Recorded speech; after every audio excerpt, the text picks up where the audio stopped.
नाग पंचमी की कहानी। नाग पंचमी व्रत कथा। श्रावण कृष्ण पंचमी को नाग पंचमी कहते हैं। कहीं कहीं पर यह त्यौहार श्रावण शुक्ला पंचमी को मनाया जाता है। नाग पंचमी हिंदुओं का पावन पर्व है। इस दिन महिलाएं नाग देवता की पूजा करती हैं और नाग देवता को भोग लगाती हैं।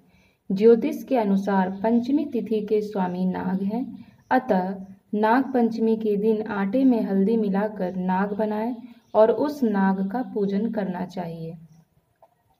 सुगंधित पुष्प तथा दूध सर्पों को प्रिय होता है, इसलिए यह वस्तुएं अर्पित करें और व्रत के दिन नाग पंचमी की कहानी सुननी चाहिए।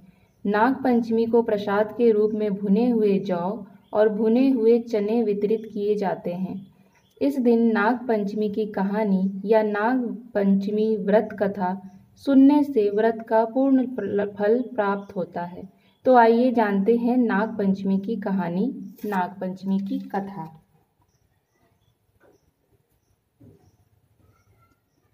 बोलो नाग बाबा की जय। एक नगर में एक सेठ जी रहते थे। उनके 7 बेटे और 7 बहुएं थीं। इन 7 बहुओं में से 6 बहुओं के तो पीहर थे, लेकिन 7वीं बहू के पीहर नहीं था। जब वह गर्भवती हुई तो उसे घेवर खाने की इच्छा हो रही थी। उसके पीहर नहीं था तो उसने एक घेवर चुराकर पानी भरने गई, तब ले गई।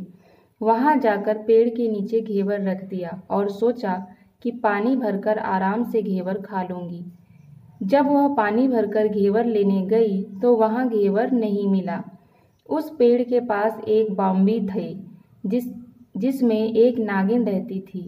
वह नागिन भी उस समय गर्भवती थी। घेवर को देखकर नागिन की इच्छा उसे खाने की हुई और उसने घेवर खा लिया। उस नागिन ने सोचा कि यदि साहूकार की बहू मुझे गाली देगी तो मैं उसे डस लूंगी, और यदि कुछ नहीं कहेगी तो इस बिना पीहर को मैं पीहर दिखा दूंगी।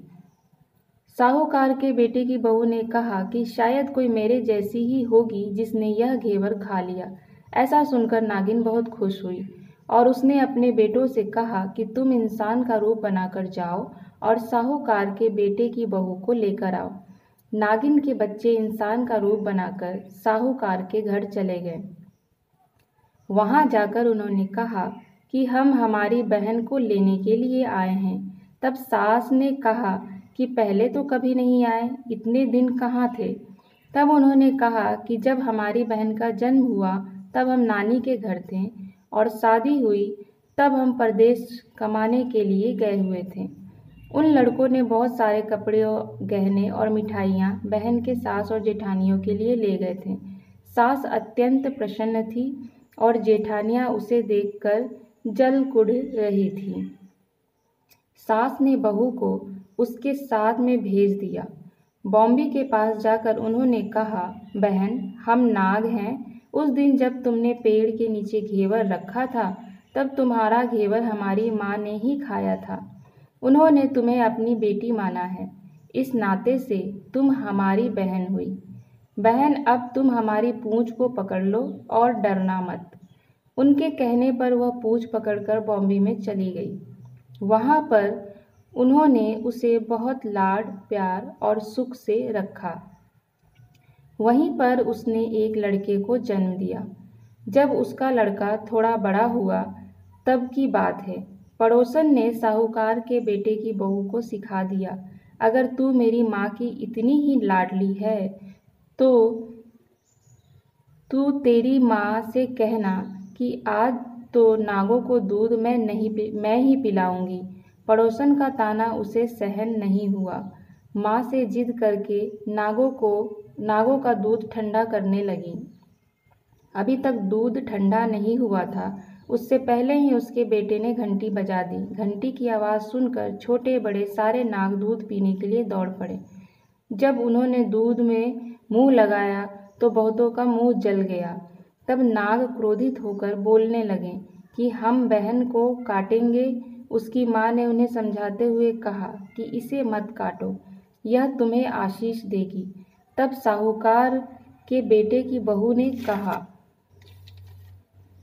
जियो महरा नाग नागिनी, जियो महरा खड़िया अडया वीर, वीर उठावे देख लीरो चीर, चीर तो फट जाओ पण वीर जाता जीता रेवे। थोड़े दिन बीत जाने के बाद पड़ोसन ने फिर से ताना मारा कि यदि तेरी माँ तुझ पर विश्वास करती तो तुझे 7वें कोटे की चाबी देती।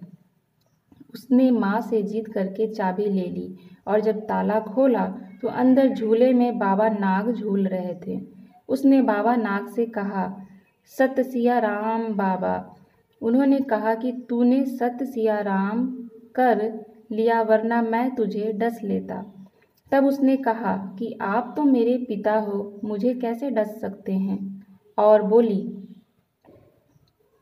जियो नाग नागिनी, जियो वासुकी नाग, जीण मेरो लाड लडाया 9 करोड़ों को हार। नाग देवता ने उसको 9 करोड़ का हार दे दिया। माँ ने अपने बेटों से कहा, बाई तो अब बड़े घरों में हाथ डालने लगी है, उसे घर पहुंचा दो। नागों ने साहूकार के बेटे की बहू को बहुत से गहने कपड़े दिए और ससुराल पहुंचा दिया। थोड़े दिनों की बात है, उसका बच्चा झाड़ू तोड़ रहा था। ताई ने कहा, झाड़ू मत तोड़, इतना तोड़ने का शौक है तो तेरे नाना मामा के यहाँ से लाया होता। ताई ने बच्चे को उल्हाना दी। सांपों ने यह बात सुन लिया और उन्होंने माँ से जाकर कहा।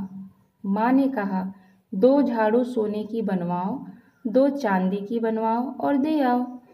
ताइयाँ देखकर जल गई, कहने लगी, इसके तो ताने मारने से धन बढ़ता है। कुछ दिनों के बाद की बात है, बच्चा गेहूं बिखेर रहा था। ताई ने ताना मारा, गेहूं बिखेरने का शौक है तो नाना मामा से ले आता, हमारे यहाँ तो मत बिखेर। यह बात भी सांपों ने सुन लिया और उन्होंने जाकर अपनी माँ से कहा। माँ ने कहा, 2 बोरी दाने सोने के घड़ाओ, 2 बोरी दाने चांदी के घड़ाओ और दे आओ। ताइयाँ और जल गई, कहने लगी, इसे ताने मत मारो, इसका धन बढ़ता है। छोटी जिठानी लकड़ी लेने गई, वहाँ सांप था। उसने सोचा सबसे छोटी को भेजना चाहिए, सांप उसे खा जाएगा तो मुसीबत मिट जाएगी। छोटी बहू लकड़ी लेने गई तो वहाँ सांप बैठा था। छोटी ने बोला, भैया राम राम। सांप ने झट से बिछुए दे दिए, पहनकर छम छम करती चली आई। जिठानियाँ देखकर जल गईं। 2-4 दिन बाद पान की गड्डियों में एक सांप देखा तो बड़ी जिठानी ने सबसे छोटी को पान लेने भेजा। उसने सोचा आज अवश्य सांप काट लेगा। सांप को देखकर छोटी बोली, भैया घर के क्या हाल चाल है, घर में सब ठीक तो हैं। जेठानियाँ यह सब सुन रही थी। फिर उसने कहा, सबको मेरा राम राम कहना। सांप ने मुदंडी पहना दी। जिठानियाँ फिर जल कुट गई। उसका पति दुकान से आया तब सिखा दिया कि तेरी बहू के तो सांप बिच्छू से दोस्ती है।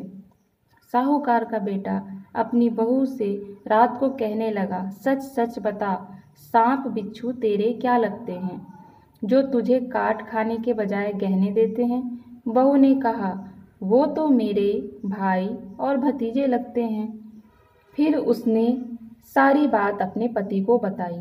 पति ने कहा, तो क्या तेरे भाई भतीजे तुम्हें ही बुलाते हैं, कभी अपने जवाई को यानी हमें तो बुलाते नहीं हैं। आने कोने में छुपे सांपों ने बात सुन ली तो जाकर अपनी माँ से कहा। माँ ने कहा, दोनों को बुला लाओ। वे इंसान का रूप बनाकर दोनों को वो बच्चे को बुला लाएं। खूब कपड़े गहने देकर तीनों को विदा किया। ऐसा समर्थ पीहर नाग पंचमी की कहानी कहने वाले को, नाग पंचमी की कहानी सुनने वाले सबको मिले। जैसी अनपीहरी वो पहले रही थी, किसी को भी ना रखें। यह थी नाग पंचमी की कहानी। हम आशा करते हैं कि आपको नाग पंचमी की कहानी, नाग पंचमी व्रत कथा पसंद आई होगी। धन्यवाद। आप भी पूजन अर्चन करके आज नाग पंचमी की कथा को कहें और अपने आसपास के लोगों को भी सुनाएं। नाग पंचमी की शुभकामना।